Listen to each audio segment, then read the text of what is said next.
1943. It's morning, 20 miles from the enemy. These are American men going to work. The morning fighter patrol. They're flying over Italy, and there are others like them flying over Burma, over the coast of Holland, over China, and over Germany in search of the enemy. Enemy planes. The odds are bad this morning, nearly 3-1. And the routine morning patrol goes on. They close the range to 3,500 feet. 3,000. 2,500. 2,000. The odds are still 3-1.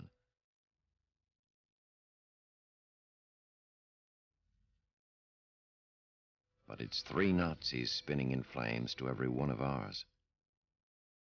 Routine morning patrol. They're good planes, and their pilots are good too.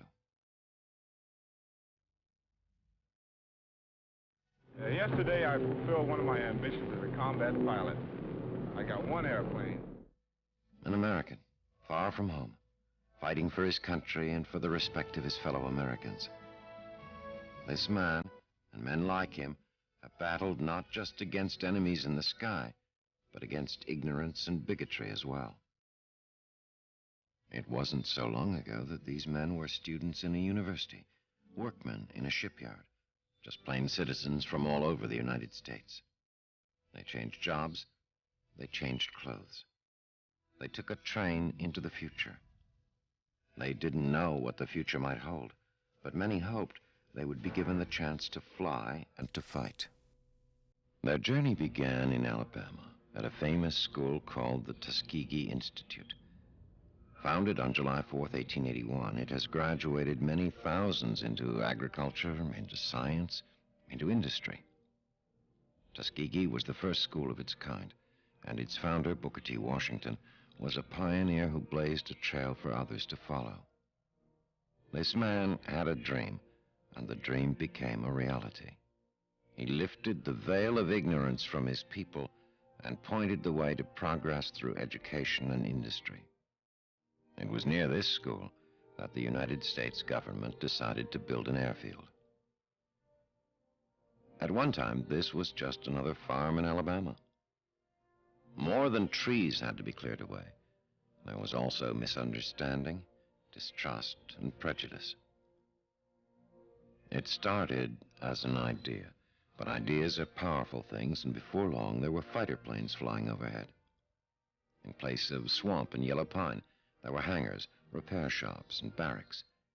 Instead of patches of corn, concrete flight strips. But this was not enough. You can't make a fighter squadron out of concrete and aluminum and a can of paint. It takes men. A chemistry student, a welder, a shoe salesman must learn how to fly. A group of average Americans, strangers to one another, must become a team of fighting men. It's a different world flying among the clouds. A man has to learn his way around.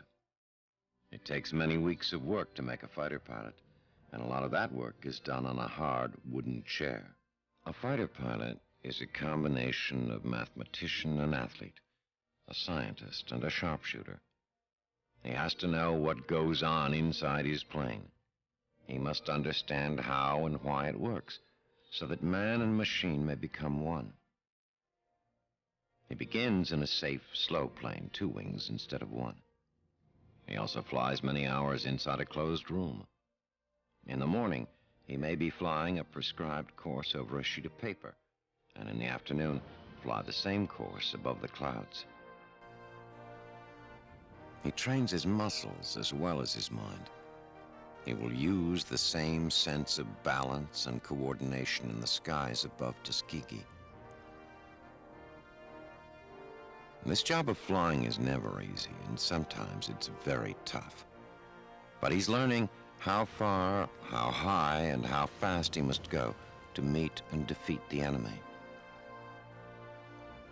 Pilotage, dead reckoning, theory of flight, radio code. The information comes together and provides the foundation for flight. Above the hills of Alabama, Men learn to fly in the tight combat formations they will someday use in aerial combat.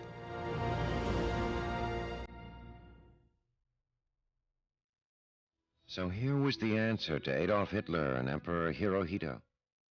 Here was the answer to the propaganda of the Japanese and the Nazis. Here was the answer to all who would oppress and persecute. There was the answer. The pilots of Tuskegee Airfield. Squadron after squadron came out of Tuskegee, flying P-40s first, tough little planes, then striking with Thunderbolts, P-47s, and on to P-51 Mustangs. It was never easy for these men. They were pioneers, and no pioneer has it easy. They fought lies, they fought heartbreak, and won the opportunity to fight the enemy above his own soil.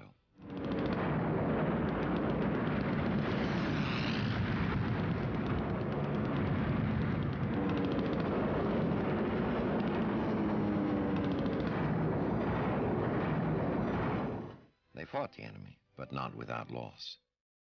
Out of the first class to graduate, only a handful survived. In the first 3 years of Tuskegee Airfield, 750 pilots were trained. 50% of those saw combat.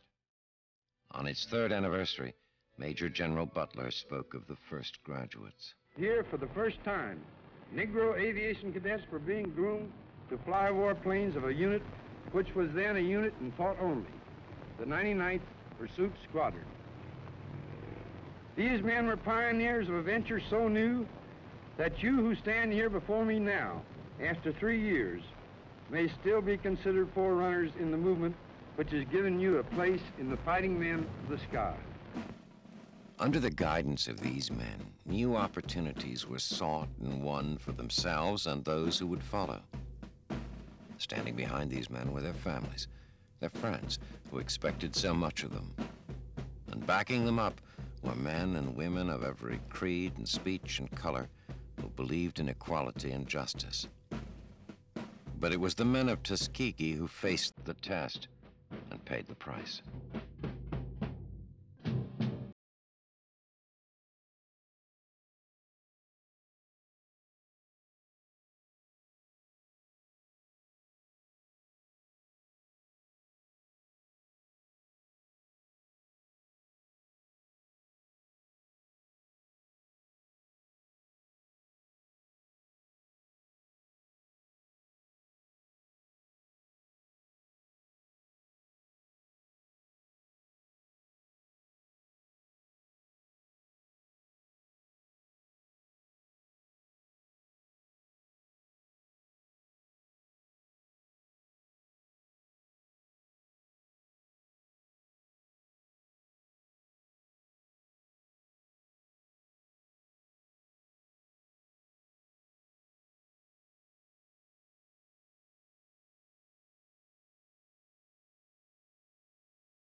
In 1941, with guidance from the NAACP, a Howard University student named Yancey Williams filed suit against the War Department to compel his admission to an air training center. Almost immediately, the War Department responded by announcing that it would establish an air unit near Tuskegee Institute, Alabama, the 99th Pursuit Squadron. Activated March 21, 1941, the Fighting 99th began training ground support troops at Chanute Field, Illinois. Eager young black Americans received specialized training in maintenance, engineering, armament, and communications. Just a few months later, an inaugural address was given at the Tuskegee Institute, initiating the training of black aviators for the United States Army Air Corps. This privilege brought with it a great responsibility. The nation was watching, and the fate of future black military aviation rested in the hands of these intrepid young flyers. In a bold and inspiring departure from business as usual, the contract for construction of the Tuskegee Army Airfield was awarded to the firm of McKissick and McKissick, headed by a black architect and engineer. In July, construction began on the facility for basic and advanced flight training. The first class for pilots consisted of 12 cadets and one military officer, Captain Benjamin O. Davis, Jr. It commenced primary flight training July 19, 1941 at Moulton Field. Soon, young Tuskegee graduates would show the world they could not only fly, but fight. Shortly after graduating in the first class of 1942, Second Lieutenant Charles DeBow was stopped on the street by a white civilian and asked, "You one of those new colored flyers over at Tuskegee?" He proudly answered that he was. "Tell me one thing. What do you boys want to fly for, anyhow?" he was asked. Shocked but not surprised, DeBow said that he couldn't really think of an adequate reply at the time, but afterward realized the simple eloquence of his answer. He was flying for his country. He felt he had a job to do for his country and his race, and just as Booker T. Washington and George Washington Carver had proven themselves as educator and scientist, he might prove to someone that Negroes could become good pilots and officers. Armed only with their bravery and determination, fueled by dreams of dignity for others like themselves, Lieutenant DeBow and 4 of his fellow pioneers, Captain Benjamin O. Davis, Jr., Second Lieutenant Lemuel O. Custis, Second Lieutenant George S. Roberts, and Second Lieutenant Mac Ross, became the first graduates, paving the way for the other 961 black military aviators who were trained at Tuskegee Army Airfield during World War II.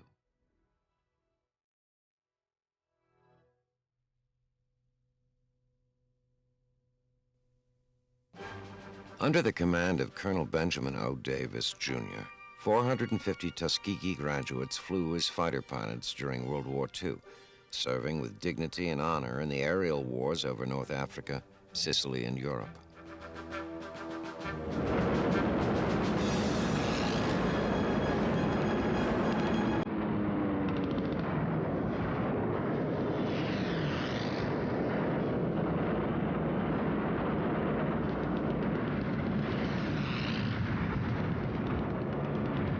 Flying P-40s, P-39s, P-47s, and P-51s, the 99th Squadron grew into the 332nd Fighter Group, which included the 100th, 301st, and 302nd Fighter Squadron. Together, they flew 15,553 sorties and completed 1,578 missions with the 12th Tactical U.S. Army Air Force and the 15th Strategic U.S. Army Air Force. And with each and every mission, yet another victory was achieved, not just for the nation, but for a people as well.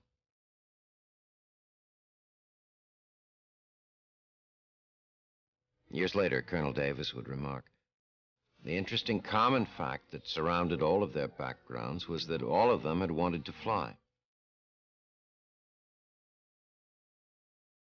Performance is the absolute key in combat. To protect the bombers, to prevent them from getting shot down by enemy fighters. The 99th Pursuit Squadron was expert in dropping bombs and hitting targets and locomotives. It was also expert in aerial combat. The 99th Squadron did one thing at Anzio that no other squadron did. It shot down 16 enemy airplanes." Though no real plans had been made for their usage, by mid-1943, Negro candidates were being screened to determine their relative aptitude as pilots for multi-engine aircraft, as well as bombardiers and navigators. Class 43J was the first at Tuskegee, with about half of its members training in the multi-engine Beechcraft AT-10, hoping that the bomb group program would actually develop. The first air cadets to train outside Tuskegee were the navigators who graduated at Hondo Field, Texas, February 26, 1944. The 477th Bombardment Group was officially activated January 15, 1944, at Selfridge Field. Although the war ended before the 477th saw combat, their struggle for equality and their performance as military professionals, along with the magnificent wartime record of the 99th and 332nd, led to a reversal of the U.S. War Department's racial policies.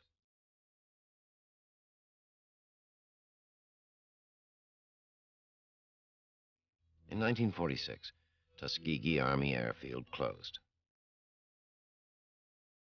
Shortly after its closing, the former base commander, Colonel Noel Parrish, in discussing the success of the flying school, said the following: "How good were our pilots?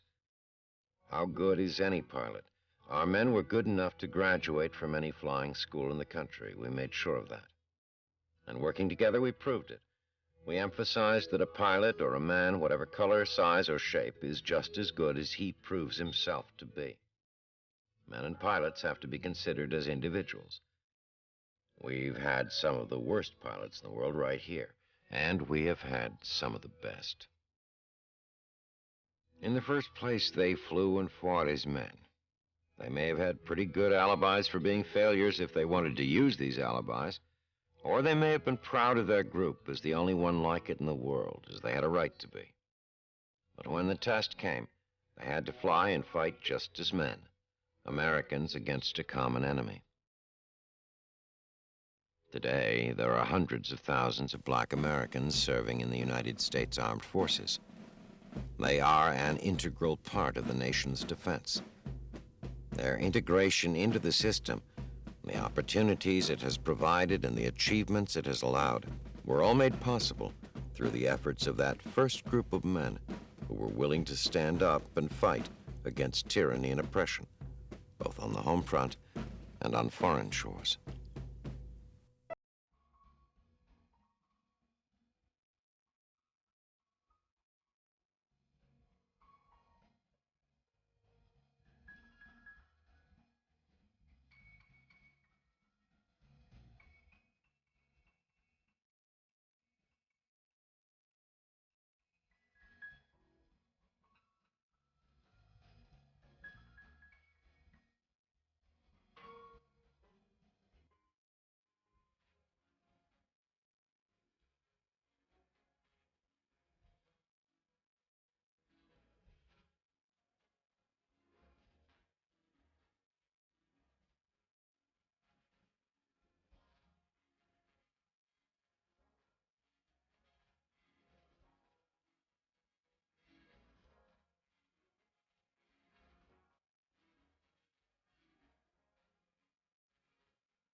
the men of the 99th Fighter Squadron and the 332nd Fighter Group. Heroes.